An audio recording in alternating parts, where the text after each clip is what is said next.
Hello all, I'm శృతి. నేను fashion డిజైనర్ని. ఈరోజు ఈ వీడియో చేయడానికి కారణం ఏంటంటే ఫ్యాషన్ డిజైనింగ్లో సబ్జెక్టులు ఉన్నాయా లేవా, ఉంటే ఆ సబ్జెక్టులు ఏంటి అనేది చాలామందికి డౌట్ ఉంది.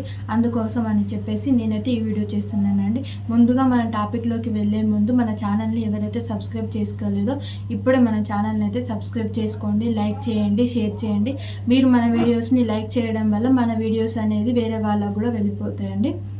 టాపిక్లోకి వెళ్ళిపోదాం. టాపిక్ వచ్చేసి ఏంటంటే ఫ్యాషన్ డిజైనింగ్లో సబ్జెక్టులు ఉన్నాయా లేవా, ఉంటే ఆ సబ్జెక్ట్ ఏంటి అనేది టాపిక్. ఫ్యాషన్ డిజైనింగ్లో సబ్జెక్టులు అనేవి ఉన్నాయి. ఆ సబ్జెక్టులు ఏంటో ఇప్పుడు చూద్దాం. ఫస్ట్ సబ్జెక్ట్ వచ్చి ఏంటంటే ఇలస్ట్రేషన్ అండి. సెకండ్ వచ్చేసి textile science and fabric studies. Third వచ్చేసి pattern drafting and making. Fourth వచ్చేసి గార్మెంట్ కన్స్ట్రక్షన్. ఫిఫ్త్ వచ్చేసి మర్జెంటైజింగ్ అండ్ మార్కెటింగ్. సిక్స్త్ వచ్చేసి fashion history and costume. Seventh వచ్చేసి క్యాడ్. ఎయిత్ వచ్చేసి fashion style and visual merchandising. Ninth వచ్చేసి principle of fashion. 10th వచ్చేసి surface ornamentation.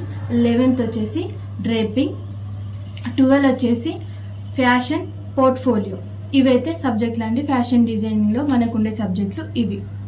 So last subject ఏంటంటే fashion portfolio అనేది ఉంది కదండి. ఇదైతే ఈ సబ్జెక్ట్ అనేది మనకు లాస్ట్లో యూజ్ అవుతుంది. ఎలా అంటే ఈ ఓవరాల్ సబ్జెక్ట్ని మనం నేర్చుకున్నాం కదా, ఈ సబ్జెక్టులలో ఏం నేర్చుకున్నాం, ఏం టెక్నిక్స్ నేర్చుకున్నాం, ఏ స్కిల్ నేర్చుకున్నాం, ఈ స్కిల్స్ని మనం ఎలా చూపించాలి ఒక గార్మెంట్ మీద, గార్మెంట్ అంటే డ్రెస్, ఆ డ్రెస్ మీద ఎలా చూపించాలో అనేది మనం ఒక పోర్ట్ఫోలియోలో లాస్ట్కి ఆ పోర్ట్ఫోలియోలో అనేది మనమైతే ఈ ఓవరాల్ నేర్చుకున్న ఫ్యాషన్ డిజైనింగ్ని పోర్ట్ఫోలియోలో చూపెడతాం.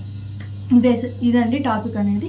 నేనైతే ఒక్కొక్క సబ్జెక్ట్ ఎలా యూజ్ అవుతుంది, దాని యూజింగ్ ఏంటి, దానికి కావాల్సిన మెటీరియల్స్ ఏంటి అనేది నెక్స్ట్ వీడియోలో అనేది నేను పోస్ట్ చేస్తాను.